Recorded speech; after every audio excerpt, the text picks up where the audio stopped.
a song on this table. You have to guess which rhythm I'm playing, okay?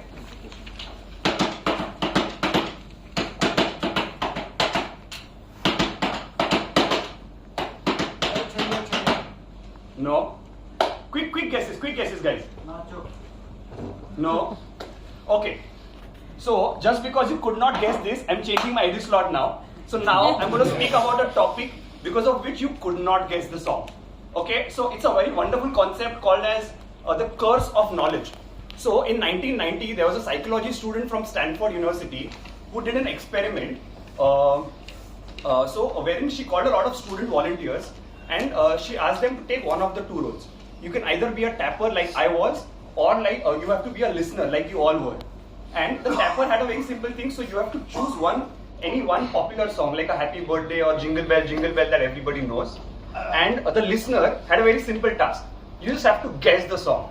But now you understood that it's not so easy to guess the song, right? So they did around in the experiment, they did around 120 songs, and the listeners were just able to guess 3 songs. So that's a success ratio of just 2.5%. But the psychologist, her name was Mrs. Newton. So Newton had also asked the tappers to predict the probability that the listeners would be able to guess the song. And the tappers had predicted that 50% of the listeners could guess the song right. So with an expectation of 50%, only 2.5% could guess the song right. I'll tell you the reason. So when I was playing the song, or whoever the tapper is playing the song, they already have that melody in their mind. So when they're tapping that song, it's actually very much in sync with what is happening in my mind or that tapper's mind. But the listener has no clue. It feels like a Morse code, which that person has not even heard of before. So what might be obvious for you might not be obvious for your listener. Now just imagine, have you ever told your spouse, your kid, or your colleague, or even your subordinate in your company or your at work to do something, and you have it very clear in your mind what you want them to do? And then, of course, you have done it, all of you. So later you get to know that they have put in all their efforts, they have done it, but they have not done exactly what you wanted them to do. And then you are like, yeah, after giving so much clarity, after making it so clear, how can this person not do that job? But the onus is on you. You are the tapper in that situation, and that person is the listener. So for you, the onus is on you to explain it better, because they could not do that. So here is where the concept of curse of knowledge comes in. Curse of knowledge is when you are expert at something, or you have a lot of knowledge about something, and you're trying to communicate it to somebody else. And that person, you're expecting a certain level of knowledge from that person.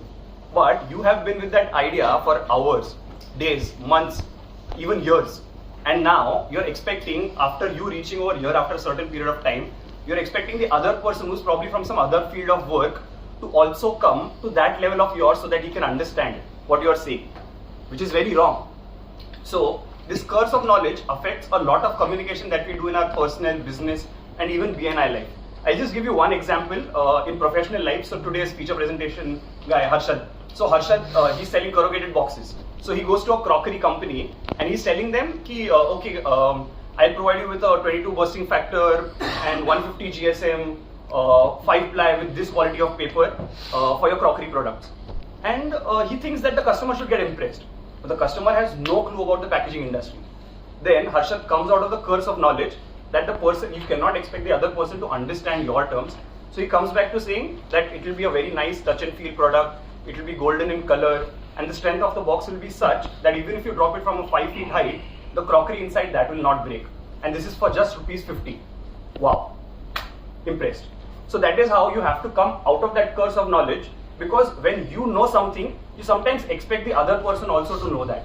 Similarly in BNI, you're training your members, your marketing team with your 30 seconds and your feature presentation.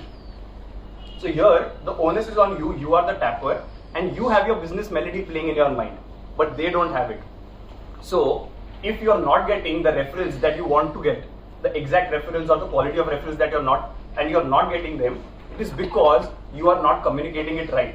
You need to come out of that curse of knowledge, come to the level in which everybody can understand it, educate them again and again, and once you come out of it and explain it in the way they can understand, and then comes the most important part of BNI, being specific. Be specific, because specific is absolutely. And when you do that, you'll get wonders out of your 30 seconds and your feature presentation, and then you will come out of the course of knowledge to get the best reference. Thank you and happy networking.